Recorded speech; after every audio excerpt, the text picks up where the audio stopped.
नमस्कार दर्शक बंधु मु मिता मो लक्ष्मी हाणी चैनल को आपण मन बहुत बहुत स्वागत।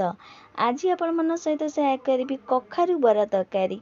कखारु गोटे एमिति जिनिस प्राय लोक पसंद आ प्राय लोक पसंद नहीं।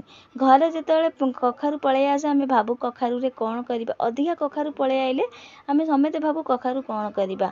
मो घर तो प्राय कखारु खाइबा केही भल पाते नहीं, किंतु तरकारी जदि एमिति करके देबी कखारु से बहुत खुशी रे खाती आ केही भी जानि पारनी से कखारु रे हेची। तो आज आपण मन सहित सेमती गोटे रेसिपी शेयर करी जोटा कखारु रे करबा। आ आपण मन घरे जदि केही कखारु खाउ नाती तो आपण भी थरे बने की देखिबे एही प्रोसेस रे ई कखारु बरा तरकारी देखिबे। से कखारु न खाइबा लोक भी से मागी मागी ए तरकारी खाइबे। आ ई तरकारी के आपण रुटी सहित किंबा गरम भात पूरी सहित परोठा सहित भी खाई परिबे। जबरदस्त हेला ए तरकारी। कखारु तो आपण डालमा भजा तरकारी बहुत प्रकार करिथेबे, किंतु आज आपण मन सहित कखारु बरा तरकारी रेसिपी शेयर करी। वीडियोटा को पूरा देखिए। जदि भल लगे वीडियो गोटे लाइक कमेंट शेयर कर जमार भूलिए नहीं। आउ एमती नुआ नुआ रेसिपी देखा लक्ष्मी हाणी चैनल सब्सक्राइब करदे। सब्सक्राइब कर सारा पाखे छोट बेल आइकन भी प्रेस करेंगे, जहाँद्वारा पठाऊा नुआ नुआ वीडियो नोटिफिकेशन पाइबे। तो चलते देखिए आज रेसिपी। तो ये कखारु तरकारी करने ये देखिए मु फाड़े कखारु नहीं। तो कखारु को एवं मु मझिरू 3 फाड़ करदेवी। तो फाड़े कखारु नहीं तीन फाड़ी करदे देखिपे। ता चोपा छड़ेदबा आ मंजी छड़ेदबा आ धोई भी दबा। तो ये आप देखिपे कखारु चोपा छड़े देती आ मंजी भी भल भाव मुझे छड़े सारी। तो एक धोई भी देती भल भाव में। ये देखिपे मुझे गेटर नहीं। गेटर साहाय्य कखारु को आम घोरी नवा। तार ये छरू गोटे पट अच्छी आ गोटे पटे मोटा भी अच्छी। तो मुझे जो पटे मोटा अच्छी से पटे यहाँ घोरी नौची। तो ये आप देखिपे कखारु को मुझे घोरी नौची। सबूक कखारु को यहीपरी घोरी नवा। तो ये आप देखिपे सबू कखारु को मुझे घोरी देती। सबूक कखारु को देखिपे मुझे घोरिक नहीं आसी। सबूक देखिपे सब कखारु केमती घोराई देखिपे। तो सरू पटे भी घोरी पार कि मोटा करके घोरीची। तो ये सैड करवा मसला बाटिया प्रथम ग्राइंडर जार 2-4टा रसुण दौची, माने गोटे रसुण पाखुड़ा सबूक देती। खंडे अदा देती। आ कखारु जो मंजीटा थाए ताकू भी एठी दे दउची। जो कखारु मंजी बाहरला ताकू भी एठी मु दे दउची। ताकू धोईकी रखी देइथिल दे देइची। गोटे चमची जीरा दउची। तार हाफ चमची एठी मु पोस्तक दउची। हाफ चमची पोस्तक देई देख पाउतबे। तापर गोटे धनिया गोटे चमची एठी दे दउची। गोटे धनिया दे साला परे एठी खंडे दालचीनी एठी दउची। तो एठी मु किछि गरम मसला दउनी, खंडे दालचीनी ही दउची। तो ये सबू को अल्प टिके पानी देकी चिकन करके बाटी आनबा मसला को। तो ये आप देखिपे मसलाटा को मुझे बाटी आनी आ चिकन करके ही बाटे। तो ये आप देखिपे यहाँ बहुत बढ़िया बटाई साइड करवा। तो ये जो आम कखारु को घोरिकी रखी एमें बाकी जिनिस दबा। तो ये आप देखिपे प्रथम ये पियाज दे दूची। गोटे बड़ साइज पियाज को गुंड गुंड काटिकी नहीं दे दूची। स्वाद अनुसार लुण ये दे दूची। आ जो मसला को आम बाटी से गोटे चमची दे दूची। ये सबको दे सारापर ये देखिपे बेसन नहीं गोटे कप। सबूक बेसन एका बेले के ढाई देवे नहीं। आग ये 3 चमची खंडे देवे। तो ये मुझे 3 चमची खंडे देती देखिपे। आउ गोटे चमची रखी। तो जदि लगे आउ बेसन दबा। तो सब जिन भल भाव में मिसई नवा। तो मन रखिए पानी देवे नहीं, कहीं कखारु पानी अंश थाए। तो जमार ये पानी जमार लगे। तो आउ जहाँ बेसन था भी ये मुझे देती। सबूक भल भाव में मिसई सारापर ये 2 चमची खंडे चाउल गुंड दूची। चाउल गुंड दबा द्वारा बहुत बढ़िया लगे। जब चाउल गुंड देवे नहीं कॉर्नफ्लोर पाउडर भी दे पारती। चाउल गुंड कि कॉर्नफ्लोर पाउडर दबा द्वारा यहाँ टी बांधी होगी सब जिन बेसन आम देचु, कि देवे जदि चाउल कि कॉर्नफ्लोर पाउडर आउ टे बांधी होगी कहीं आम बेसन कम देचु से निश्चिंत टे चाउल गुंड देवे। चाउल गुंड जी नथबा कॉर्नफ्लोर पाउडर भी दे पारती। तो यहाँ सबूक मिसई सारापर मु हाथ को ये धोई आसी। हाथ में जदि लगुच तेल हाथ हो। तो ये मुझे तेल हाथ हो सारी। आपको आप मन पसंद कौन सी सेप दे पारती, गोल सेप कि पनीर सेप भी दे पारती। वीडियो मुझे देखा देखिपे एमती सेप भी दे पारती। तो सबूक यहीपर गढ़ी रेडी कर सारी। आ सबूक ये सारी देखिपे। तो ये चलते फ्राए करिया माने आगु छाणीबा। तो सब ये सारी। आगुरी तेल कर बसई देती। तेल भल भाव ताती जाइए। गोटी गोटी करदेबा। सबूक दे सारापर लो फ्लेम रे एपट सेपट कर सबूक छाणी नवा। तो मन रखिए आपको देलापर संगे संगे लौटेबे। किसी समय छाड़ीदेवे तापर लौटेबे। गोटे पट हो सारापर आपको लौटेबे। तापर एपट सेपट कर लो फ्लेम रे छाणी नेबे। जहाँकि भल भाव में भितर भी सेकी हो। तो ये आप देखिपे यहाँ बहुत बढ़िया भाव में होगला। एपट सेपट कर सेकिया द्वारा ये देखिपे यहाँ बहुत बढ़िया भाव में हो सारी। एवं यहीपरी आम बाकी जी नहीं सबूक छाणिकी रेडी करवा।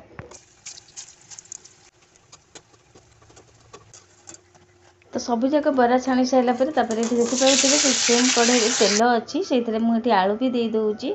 तो आलू ये मुझे छोट छोट 6टा आलू नहीं चोपा छड़े काटिकी नहीं ताकू भी ये भाजी नवा सब जाक तेल दे सारापर 5 मिनट जाए घोरिकी छाड़दे आलू भल भाव भाजी होगा। तो 5 मिनट पर काढ़ी देखा तो 5 मिनट जाए छाड़ी देती आलू भी ये बहुत बढ़िया भाव भाजी होगला।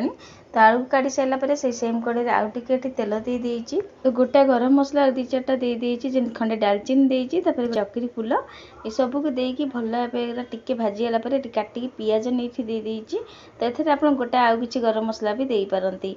तो पियाज ये गोटे साइज काटिकी नहीं देकी भल भाव ये टिके भाजी सारापर जो मसला आम बाटिकी नहीं भी ये दे देती अल्प टिके पानी देकी भल भाव मिसई नवा।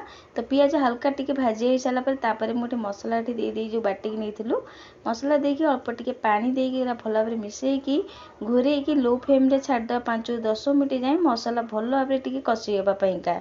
तो 5-10 मिनट पर ये काढ़ी देखा ये आप देखिपे मसला टी कषि होगला आ तेल भी ये ऊपर को उठी आसी देखिपे। तो मन रखिए मसला को छाड़देवे मुझे मझे काढ़ी देखी भी थी। तो ये मसला भल भाव कषि हो सारी एवं मुझे टमाटर दे दूँगी 2टा मीडियम साइज टमाटर काटिकी दे दूँगी।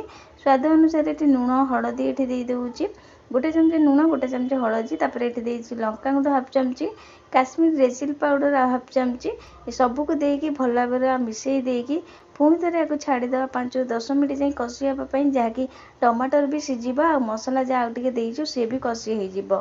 तो ये काश्मीर रेड चिली पाउडर देती राग दबनी कलर दब आ लंका गुंड भी मुझे हाफ चमची देकी।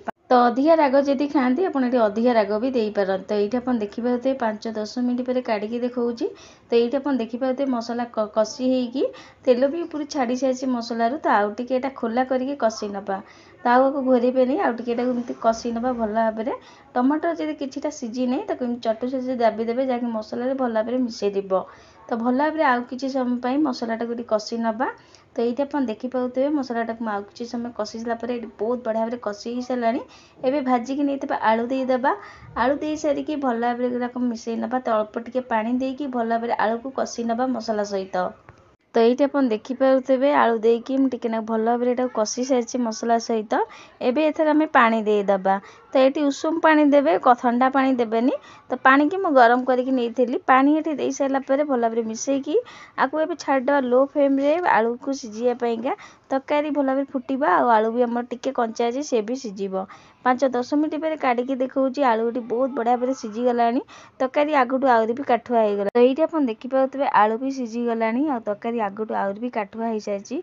जदि आपको माने झोलटा माने बेसी पानी मरी जाइए ताले ये आप गरम पानी देवे ठंडा पानी देवेनि गरम पानी देवे कहीं आम बरा पकईला माने बरा भी सोप कर झोल से अधिका कर पानी देवे जी बहुत बढ़िया हम। तो ये आप देखिपे मुझे बरा गोटे गोटे दे दूँगी कखारू बरा जो छाणी आम रखीलु ताकू ये दे सारापर टिके नाकू मिसई सारापर आपको घोरेकी मात्र 5 मिनट छाड़ा जहाँकि बरा भितर को भल भाव झोल सोप कर। तो ये आप देखिपे 5 मिनट पर काढ़ी देखा देखूँ केते सुंदर देखा जाउची आ तरकारी देखूँ केते बढ़िया भाव हो सारी आ बरा भितर बढ़िया भाव झोल गुरा सोप भी कर सारी। तो ये रहीगला पर आउट भी काठुआ हो जाए से मन रखिए अधिका कर ये पानी देवे जहाँकि बरा गरा आउ टिके झोल सोप करेंगे। ये हाफ चमची गरम मसला दे दूँगी एवं आम गैस को लिभेदेबा ठंडा है काढ़ी देखा देखूँ केते सुंदर देखा जाउची आ पूरा पूरी माछ तरकारी भाया यहाँ लगे खाइबाकू। एबे चलते आप गोटे जगह को काढ़ीदबा। तो ये आम रेडी हो गला कखारूर बरा तरकारी। तो केते सुंदर ये तरकारी देखा जाउची आ सतरे खाइबाकू बहुत टेस्ट लगे माछ तरकारी भी फिका पड़वा आगे बहुत बढ़िया लगुला खाइबाकू। तो ये आप देखिपे सब जाक ये काढ़ी सारी आ मुठी जमी कहली रहीगला काठुआ हो जाए आप देखिपे रहीगला आहरी भी काठुआ हो जाए से आपको जब झोल दरकार हो मैंने बेसी सोप कर दे गरम पानी देवे ठंडा पानी जमारू देवे नहीं। तो ये आप टिके धनिया पत्र देकी सजे देती। तो ये आम रेडी हो गला टेस्टी कखारू बरार तरकारी केते सुंदर देखा जाउछ अपन देखिपे बहुत टेस्ट लगे ये खाइबाकू गरम भात हो रुटी परोटा सहित भी खाई पारे कि पूरी सहित भी ये खाईपारे बहुत टेस्ट लगे तरकारी कलर टेक्सचर भी आप जानीपारे केते सुंदर देखा जाउची भात केते सरीज आप जानी भी पारे एत बढ़िया लगे ये तरकारी। तो घरे तो केते प्राय लोक थाती कखारू खाइबाकू भल पाते खास करके मो घर तो कखारू कहीं खाइबाकू एते भल पाते କିନ୍ତୁ ଏମିତି ଯଦି କଖାରୁର ତରକାରୀ କରିକି ଦେବେ ବରା, କେହି ବି ଜାଣିପାରିବେନି ଏଇଟା କଖାରୁରେ ହେଇଛି, ଆଉ ବହୁତ ଟେଷ୍ଟ ଲାଗିବ ଖାଇବାକୁ। କଖାରୁ ନ ଖାଇବା ଲୋକ ବି ଏ ତରକାରୀ ଖାଇବ, ବହୁତ ବଢ଼ିଆ ଲାଗିବ ତାଙ୍କୁ ବି।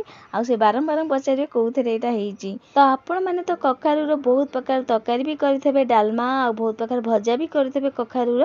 କିନ୍ତୁ କଖାରୁର ବରା ତରକାରୀ କେବେ ଯଦି କରିନାହାନ୍ତି, ଥରେ ବନେଇକି ଦେଖନ୍ତୁ, ବହୁତ ଟେଷ୍ଟ ଲାଗେ ଖାଇବାକୁ। ତ ବନାନ୍ତୁ ଥରେ ଏଇ ପ୍ରୋସେସ୍ରେ ଘରେ ଏଇ କଖାରୁର ବରା ତରକାରୀ। ଆଉ ଆପଣମାନଙ୍କୁ ଏଇ କଖାରୁ ବରା ତରକାରୀ କେଉଁଥିରେ ବେଶୀ ଭଲ ଲାଗେ ଖାଇବାକୁ ମୋତେ କମେଣ୍ଟ କରିବାକୁ ଜମାରୁ ଭୁଲିବେନି। ଆଶା କରୁଛି ଆଜିର ଏଇ ରେସିପି ଆପଣମାନଙ୍କୁ ନିଶ୍ଚିନ୍ତ ଭଲ ଲାଗିଥିବ। ଆଉ ଯଦି ଭଲ ଲାଗିଥିବ ଭିଡ଼ିଓକୁ ବହୁତ ମାତ୍ରାରେ ସେୟାର କରିବେ। ତ ଆଜି ପାଇଁକା ରହୁଛି, ଜୟ ଜଗନ୍ନାଥ। ପୁଣି ଆସିବି ଆଉ ଗୋଟେ ନୂଆ ରେସିପି ନେଇକି। ଧନ୍ୟବାଦ।